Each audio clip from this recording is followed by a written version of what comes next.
My name is Mitch Fisher, and this is the Good Life Podcast.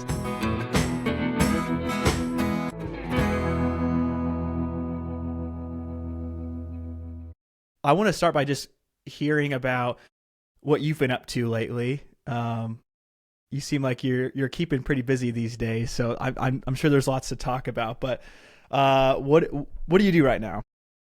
Well, I'm superintendent for Grand Island Public Schools, so you're right. It does keep me pretty much on the go. And that I'm still, after 2 years in this position, I'm still learning something. It seems like every day I come across something new, or I discover some place, in one of our buildings that I haven't been to before, and it's a big animal for sure, and certainly it's been an adjustment to taking on a district the size of Grand Island Public Schools. Yeah, I gotta ask, like, what brought you out of retirement? Because you were technically retired for a period of time, correct? Well, technically, although I always joke that my retirement was all of a weekend, because I walked out of being the superintendent for Northwest Public Schools on a Friday, and the following Monday I started working for First National Capital Markets. So I actually did public finance banking is what I did for about 3.5 years while I was out of the school business. So technically, yes, I was retired. I'm drawing my school retirement, but I really was never not working. Mm-hmm. Yeah, that makes sense. So I guess what drew you to take on this big role? Walk me through. So 2 years ago, right, when this transition happened, like, walk me through the decision-making process. Like, what made you want to do this? Sure. Well, first of all, I was really enjoying what I was doing. It was, you get to that point in life, you really think, well, it'd be nice to maybe try something entirely different. And the banking position was different. Although most of the work that I was doing was still with schools. It was really more a matter of working with different schools and helping them to understand where they were financially. And then, working with schools on passing bond issues and different pieces of the school finance arena that I was still working in. So I wasn't entirely out of the education realm. And so then when the superintendent position came open, unexpectedly in the middle of the year. And, I was still living in Grand Island. And I guess I've always felt like for any community, the community's only as good as the school systems that are there. And so, selfishly, since I was still a part of the Grand Island community, I felt like, well, if I can help make the school system better, then I'm actually making the community that I live in better. And as well as just that I wouldn't say that I ever had a goal of being in a Class A school system, but it was a challenge that really intrigued me. And so I think I got to that point where I said, well, I'll throw my hat in the ring here and see what happens. If I get it, great. They'll give me a chance to try that out. And if I don't, I'm in a job I'm enjoying. So I'll just keep doing that. Yeah, makes sense. So I guess being 2 years into it, what have been your biggest initiatives? I mean, you can even chat a little bit about, like, currently, like, from your perspective, when you took this position, like, what was your main goal and what's, like, one of your bigger initiatives right now? Well, I think my main goal was, obviously there was some unrest. We just had gone through a board election where, there were 5 incumbent board members and none of them were reelected. And so I think, just from a community standpoint, there was a call for some change. And then the superintendent leaves shortly after that. And, so I think really as I came in, I really wanted to try and understand. I lived in the community still, so I guess I had some sense of what was going on with the school district. But, the first thing I wanted to do was to really understand, hey, what's working really well here, and what are the concerns. And so then, as I worked my way through that, then, I think one of the concerns was really we had a lot of teachers leaving the district. And so really trying to make our staff feel appreciated for the work that they were doing really became one of my focuses from the very beginning. I really felt like that was something that was important for us to get in place so that our people really did know that the work that they was doing was very important and that it was appreciated. And so that was one of my first things. As far as the biggest initiative, the other thing that we figured out shortly after I was here was that financially we were going to have to do some things differently. And so last year we went through the process of cutting $5 million out of our budget. And so that probably in terms of the biggest initiative, that's probably been the biggest initiative, was to reduce that spending so that we felt like we were in a position that we were going to have adequate funds to make sure that we could do all of the programming that we felt like we needed to do. Yeah, definitely. Take me back to so what initially got you into education in the first place? Well, probably the biggest thing was my dad was an educator, and he had kind of an interesting background. He grew up in a very small community over by Broken Bow. And in fact, he was the last graduating class from Berwyn High School. He was always pretty quick to tell people he was the valedictorian of his class, and then eventually he might get around to telling them that there were only 3 in his class. But anyhow, he went from there, and then he worked on a ranch for a number of years, then joined the Navy, and then eventually got into teaching. And so probably that's a key part of what's rooted me in education was the fact that he was in it.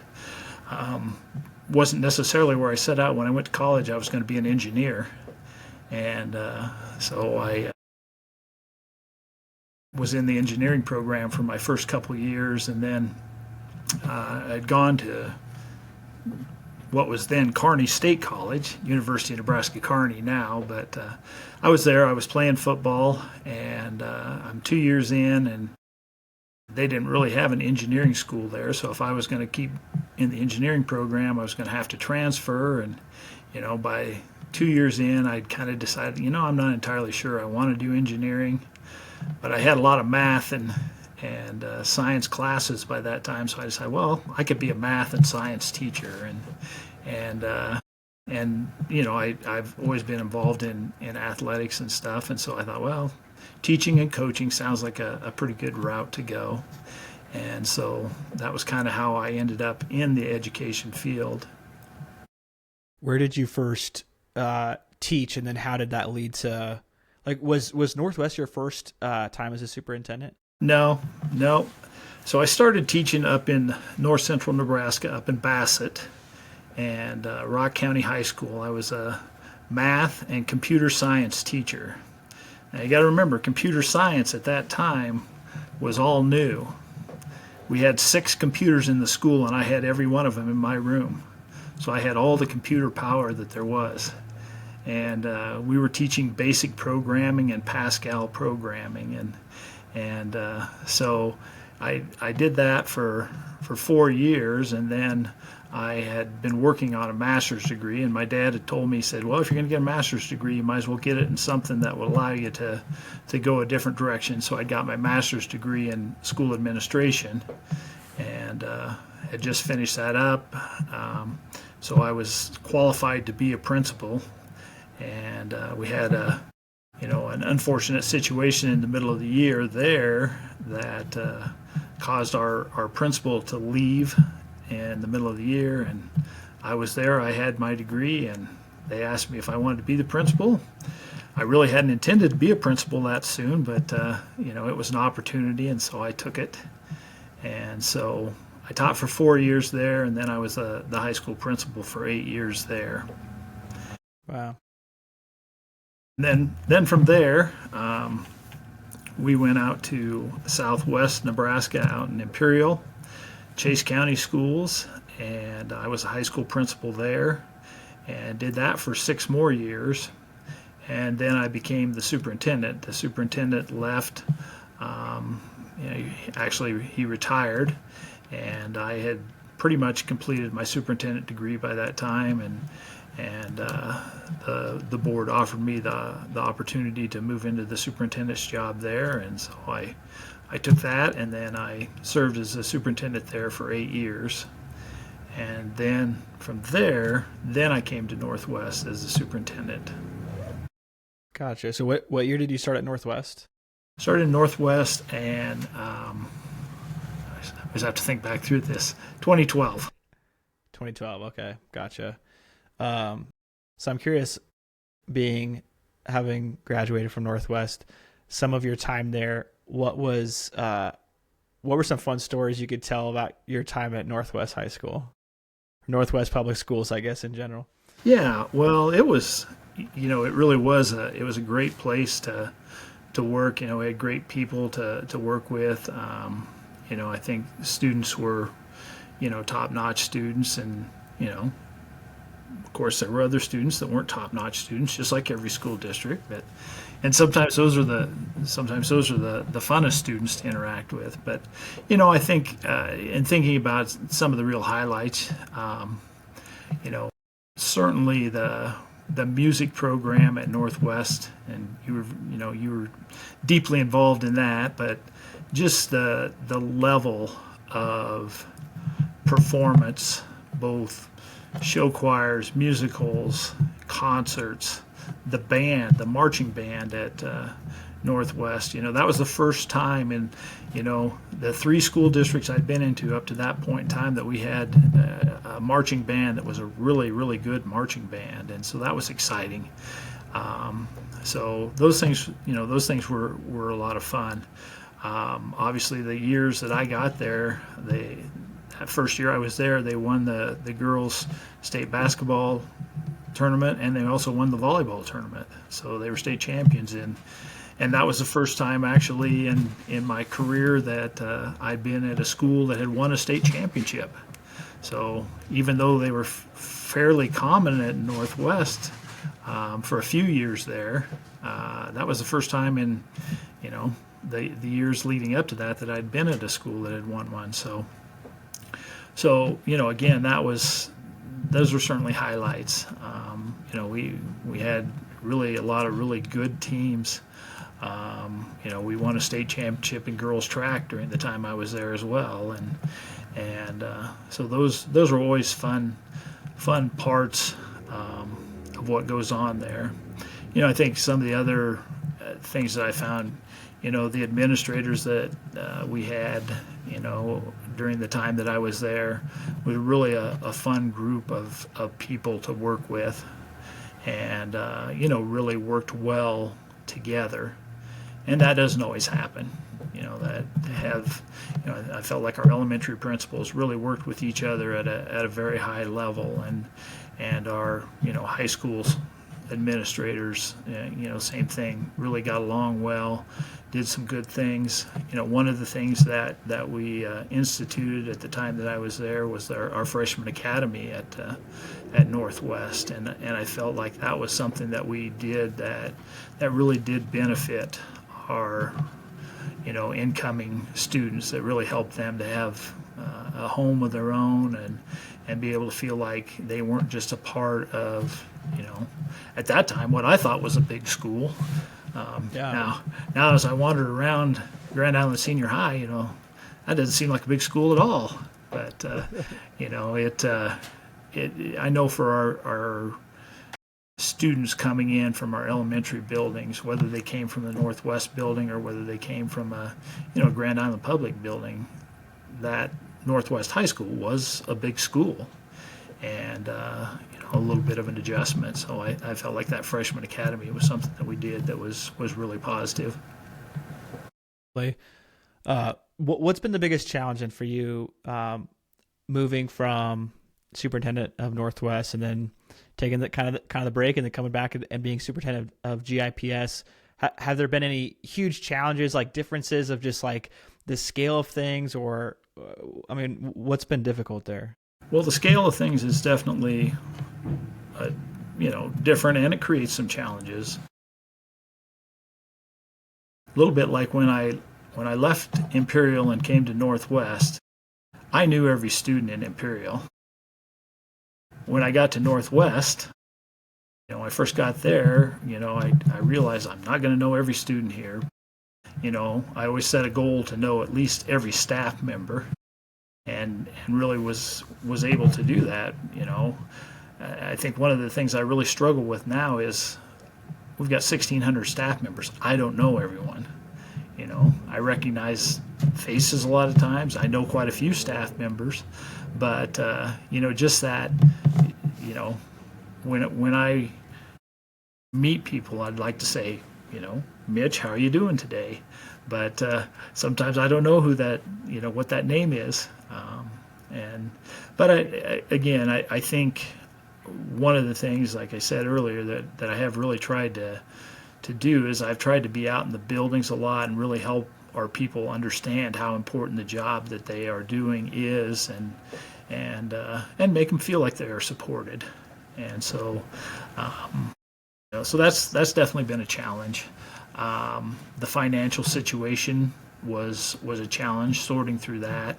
But the good thing is we've got some really outstanding finance people that help work the way through that. It wasn't something that I had to do on my own. And we also had our principals in all of our different buildings. We asked them to identify where can we make cuts, and I think they did an outstanding job of figuring out, okay, this is something that we can get by without, and it's not going to impact the level of education that we're providing.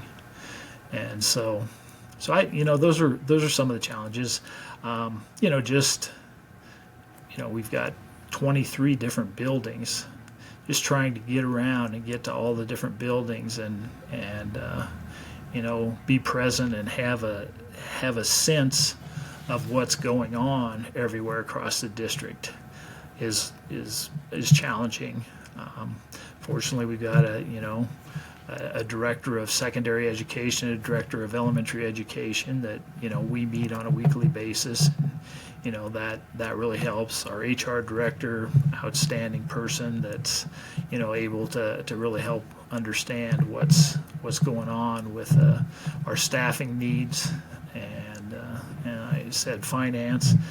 I have a communication guy here that does a great job. That's something that I've never had anything like that before, and he does a really good job of making sure that we're communicating our message out to the public, but also handles all of our media requests. And then we obviously got a lot of technology support people that again, in smaller districts didn't have at the level that we have them here. Yeah, definitely. This is probably hard to answer, but like, what's a day in your life like? And I know no day is probably the same, so maybe a week in the life, but like, I'm curious, like, what do you balance, like meetings between, school visits? Like, how does that typically look for you? Well, you're right. No day's the same. And, that balance is one of those things that I'm always, striving to figure out how exactly do I do this. But every Monday morning we have a meeting with our district leadership team, and so that would include our elementary director, who also handles all of our curriculum, professional development. Our associate superintendent also handles all of our student services, and then is the director of our secondary ed, our technology director, our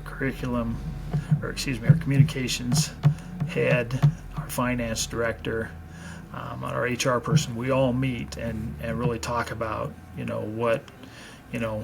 what's going on this week, but also that's more of our planning session for everything that's going on. Sometimes it's what's going on this week, what's going on this month, what's going on the rest of this year.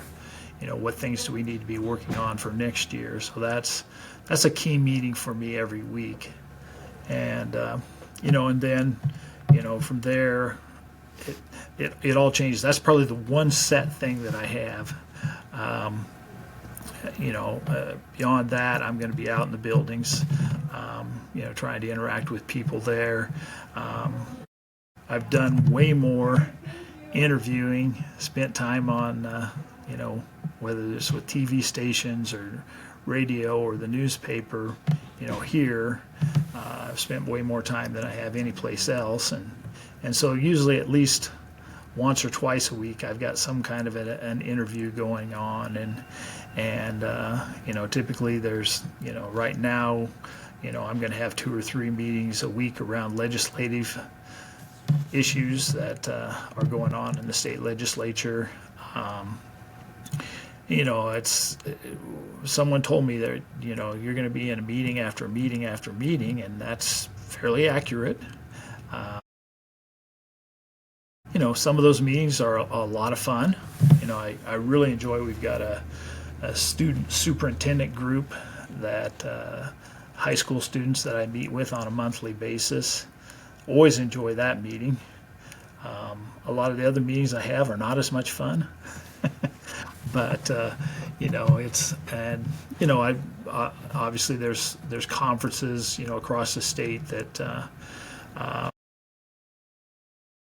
maybe not every week, but probably every couple weeks there's probably some meeting outside the district that I'm headed to somewhere. I know next week I've got an ESU meeting in Kearney. I'm also doing a presentation on school finance for the School Boards Association.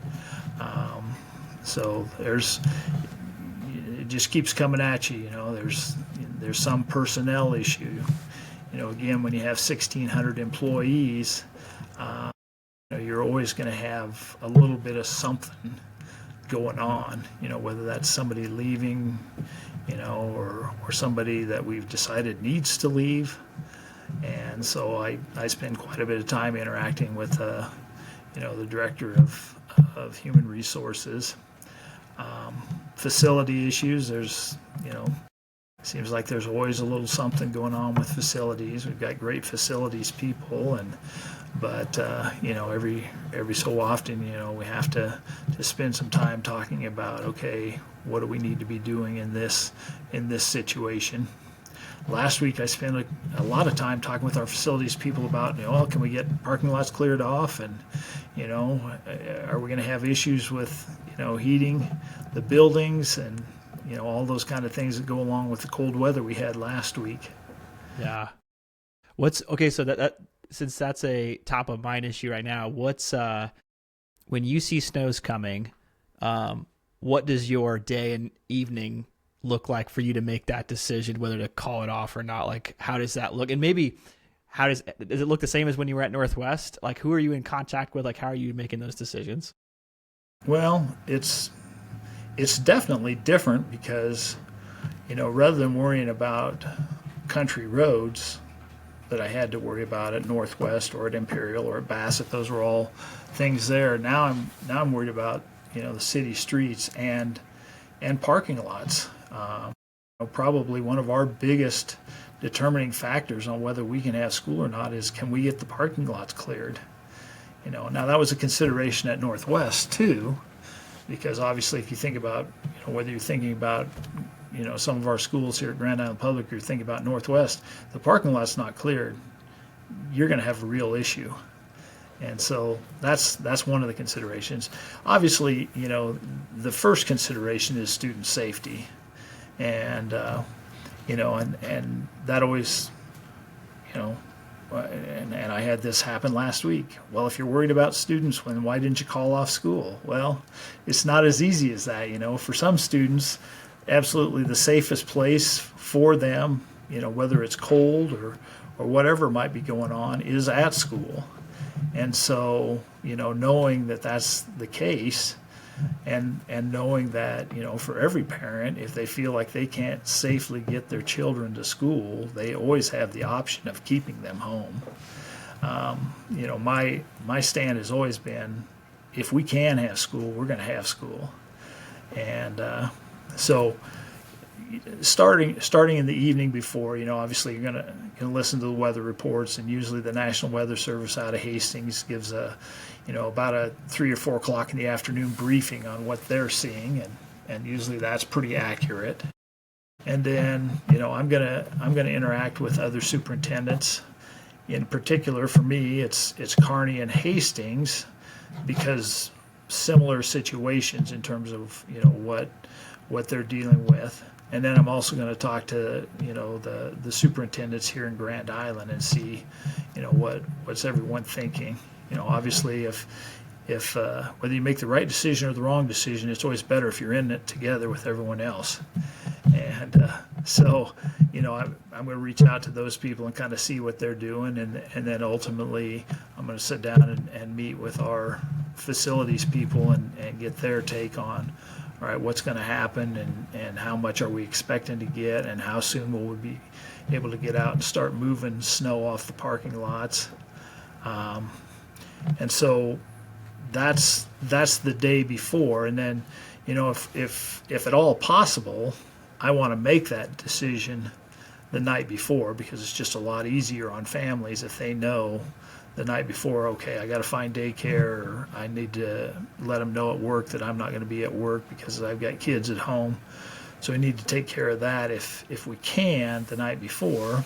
Unfortunately, sometimes it doesn't work out that way, and sometimes you have to make a call. So usually when we have that meeting with the facilities people, we'll say, okay, 3 a.m, we're gonna get out, we're gonna take a look, and one of our maintenance people, he gets out and he's going to go around, he's going to look at parking lots, he's going to drive the streets, and then we do a check-in, whether it's 3 or 3:30 in the morning, whatever we decide we need to do, and then we'll make a decision at that point in time. I see. So would you say there's like a group chat among superintendents that's active during snow days or potential snow days? There certainly is. How do you deal with being in a position, you've been in a position for a while now, that can come with a lot of criticism at times? How do you personally handle that, and just kind of keep a steady head, which, especially when making big decisions like snow days, probably they're big decisions, but on the grand scale of things, like they're much smaller than some of the other decisions you have to make. How do you personally deal with that? Well, they're probably, like you said, not as big, but they are probably, of all the things that I don't enjoy about the job, making the snow calls are probably one of the things that absolutely I do not enjoy. But I guess how you deal with it is, having been in the business for a lot of years, you do develop a thick skin to some extent.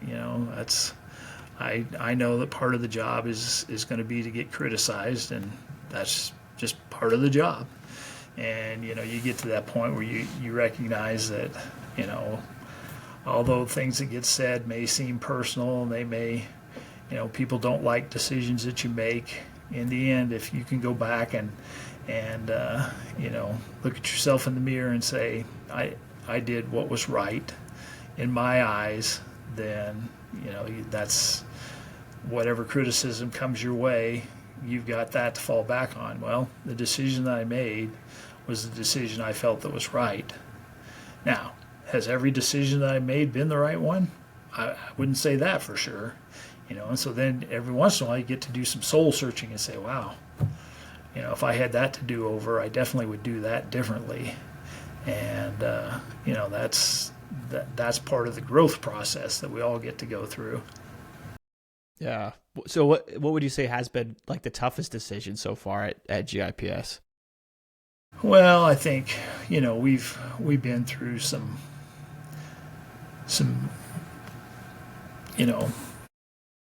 the financial piece was tough in that it was going to impact we ended up cutting 35 positions. And so when you're thinking about cutting people, that's tough. Now, fortunately, by the time, we had the natural attrition that took place, we had retirements, we had people that left for, one reason or another, we really didn't end up displacing more than a couple of people. But that's still hard.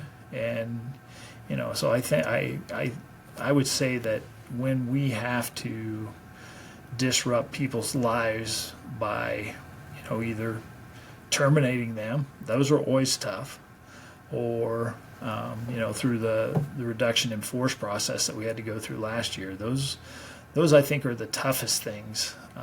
Whether it's been here, or whether it's been everywhere else that I've been, those have been the hardest decisions. What would you say has been your favorite story so far? Favorite moment at GIPS? Favorite moment. There's been a lot of good ones.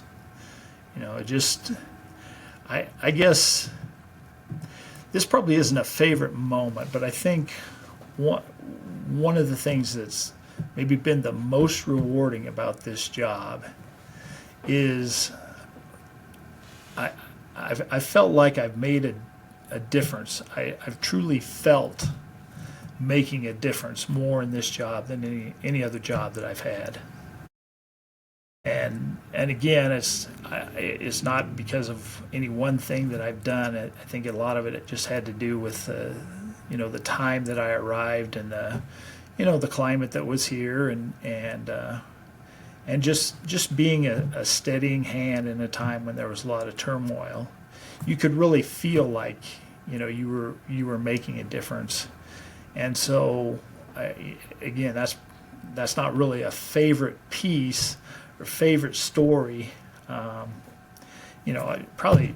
Obviously one of the great things that happened when I got here is I got to ride my motorcycle across the stage. That was I think I saw pictures of that. Yeah, that was a fun thing. Other things, just those little successes that you've had, people, the people that we've been able, in the time that I've been here, which hasn't been a real long time, we've been able to promote some people from within, and when you have really good people that, have that opportunity to step up and do something that they've been training for and they've been building towards, and then see them step into those roles and be successful. One of my favorite ones, and I get to enjoy this one more than everybody else, because I knew her at Northwest was Kelly Wimhoff. Coming over and being a principal here. I saw her be an excellent teacher over there, and then to see her step in and really do a outstanding job as a principal, that's been very rewarding. Definitely.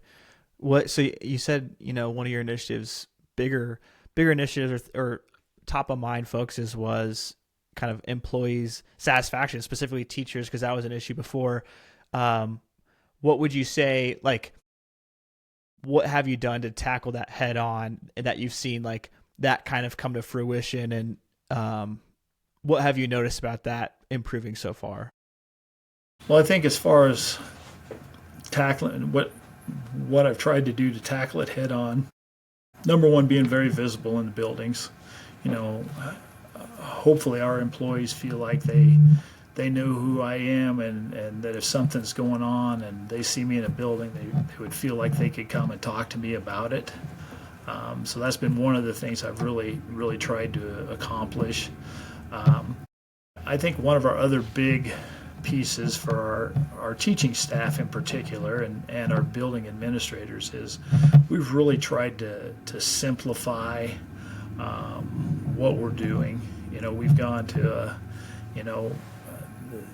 there was a strategic plan in place that had a lot of components, a lot of really good pieces to it, but it was big. And so we've really tried to streamline our focus during these past couple of years, and we've really zeroed in on instruction, just good instruction in all of our classrooms, and really, having a strong, positive support system in place to help, deal with, students that are misbehaving, as, and really dealing with, any of the classroom issues that we deal with on a daily basis, and then really promoting the professional learning community process, and encouraging teachers to really buy into that, and use their colleagues as a way to really grow the instruction that we have going on in those classrooms. So I think that's been important to just really try and make things very simple, very manageable for both our teaching staff, and then we've promoted that across all of our district employees, that we want their jobs to be rewarding. We want them to feel like they're making progress. And if you have too many things going on, it's always hard to feel that you're making the progress that you'd like to see. Right. Similar question earlier. Do you have a favorite memory from your time at Northwest? Oh, favorite memory from the time at Northwest. Well, selfishly, some of my favorite memories were, the girls' basketball state championships, because I had kids on the teams. I also, our youngest was part of the show choir, and having them be performing and the things that they did. One of the really neat things that with that show choir was the year that they came down and performed at the Nebraska State Education Conference in Omaha. Every year they pick a group from across the state to come and do the opening performance for that big conference, our people from Northwest came in and just did a phenomenal job, and so that was really a neat experience to have them there representing the school that I was from. So those are things.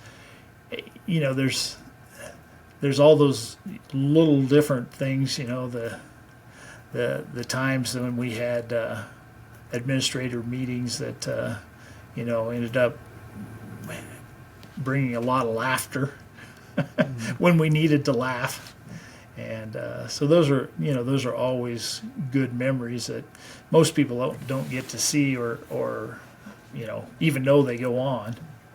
Right. Yeah. So the question everyone's wondering then is which is better, Grand Island Public Schools or Northwest Public Schools? Well, now, as I always said, in when we had our big freshman orientation night at Northwest, I always got to speak. Now, I'm thankful that I don't get to speak at the one that we have here, but there I always got to speak, and part of what I always shared was that I always felt like the people in Grand Island were really very lucky because they had multiple good schools to choose from. If they wanted the large school experience, I always felt like Grand Island Public Schools did a good job and was a good district. I would say that I feel that more now than I did then, because I now know a lot of the things that go on that I never had a clue about before. Northwest, I know, has a great school system, and and then I also felt like you got Central Catholic, you got Heartland Lutheran, so there are really a lot of good choices, different size choices, public, private, and so I've always felt like that was one of the things that Grand Island had going for it, was a really strong school system, and I think really strong community support for our schools. It's hard to run a school system if you don't have strong community support, and I really think all of our schools do. I think that's certainly, that support was there when I was at Northwest, and it's definitely here at Grand Island Public. I think CC and Heartland Lutheran both have their strong supporters, so I think that's that's one of the things that I think really makes Grand Island makes it a great place to live, and I think it makes our economy strong. Yeah. Good answer. I would agree. So I actually went to Grand Island Senior High my freshman year of high school. I don't know if you knew that before That's coming right. to Northwest. So I did get to experience both, and yeah, there's a lot that is offered in Grand Island, and so I think that's a super good point. Taking that point, transition to this next kind of topic, the Grand Island in general, even Tri-Cities in general. I'm curious, kind of what your take is on the future of Grand Island. Like, what do you see as strong suits, good things happening, things you're excited about, especially as someone who's helping develop the future with the students here? Well, I think our growth as a community is exciting. I mean, I think we are continuing to grow. I think we've got businesses that are investing in the community, and they see the potential of the community, and I think when I think about what we have in place with the academies at Grand Island Senior High, I think our ability to help prepare students to be a part of the Grand Island economy, I think we've got some really exciting things going on there, and so I think you think about the Good Life District, the ability to tap into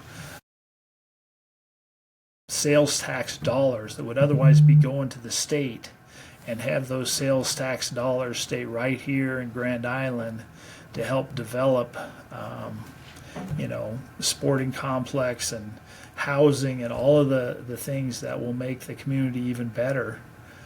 That's exciting.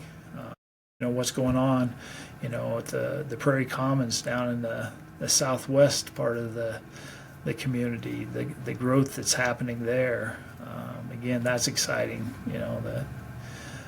So I think there's a lot of really good things taking place in the community. I think the immigrant population that we have here is that's, I think, a real strength for us, because as more and more people of my age get out of their work careers, and there are fewer and fewer people to fill those jobs, we need that immigrant population, and we already have a strong foothold with that. And so I think we're going to be able to fill jobs here when a lot of other places are going to struggle to find employees. So I think that, and again, I think that's one of the things that, I was not very well versed on is really how much Grand Island Public Schools works to meet the needs of that immigrant population. Our Welcome Center and our Newcomers Program, all of the things that we're able to provide for students that are new to the country. It's really pretty impressive once you get a chance to see how it works. Yeah. So given the growth of Grand Island, like, there's a lot happening, Good Life District, there's a lot happening, south of town, closer to 281 interstate area. How much of your time is taken up by thinking about planning for future schools? Well, that's certainly something that we've spent a fair amount of time with. Initially we were thinking, we probably really needed to be doing something on that southwest part of town, and we've been looking at some different properties that we might buy down there. We had a developer that was interested in potentially giving us some property if they knew that we would put a school there, because obviously that helps the development if they know there's a school going in there. So we really were kind of concentrating there until the whole Good Life District came along, and then we sat down with the city one day, and they talked about the plans that Wasonia, the developers, have that indicates that they may be putting in somewhere in the neighborhood of 2,000 housing units in the Good Life area north of Highway 2. And so now we're thinking, well, if that happens, and it may happen fairly quickly just because the funding source is there at a higher level than it normally would be, that's something that we're really, and fortunately, part of that Good Life plan includes ground for us to have an elementary building there. Unfortunately, it doesn't include the money for building an elementary building there, but it does include the ground. So the reality is probably somewhere in the not so distant future, we will have to consider that. Our greatest need right now is actually middle school space, and Westridge was built with the capability of being expanded. So that's another area where we're thinking we may have to go ahead and do that expansion of Westridge here, whether that's 3 years, 5 years, 7, 8 years down the road. I don't know that we've identified just when, but we know those things are probably coming. What would be like your overall message to like the students of GIPS, or just the community in general too? I'm just curious, like, tie that in with, I'm just like, what excites you most about the future of GIPS and the Grand Island community in general?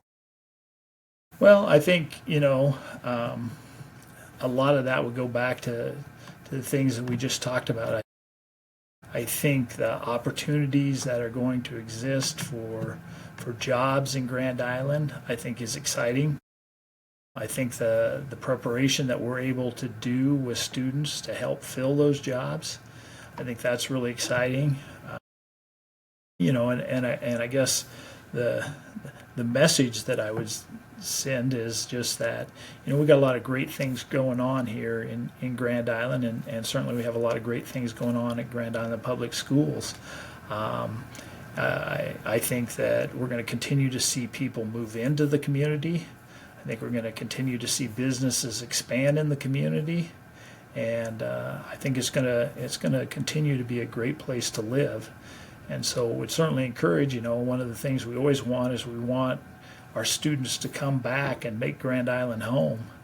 And so, I do think that there's going to be lots of opportunities, and I think it's going to be a great place to live.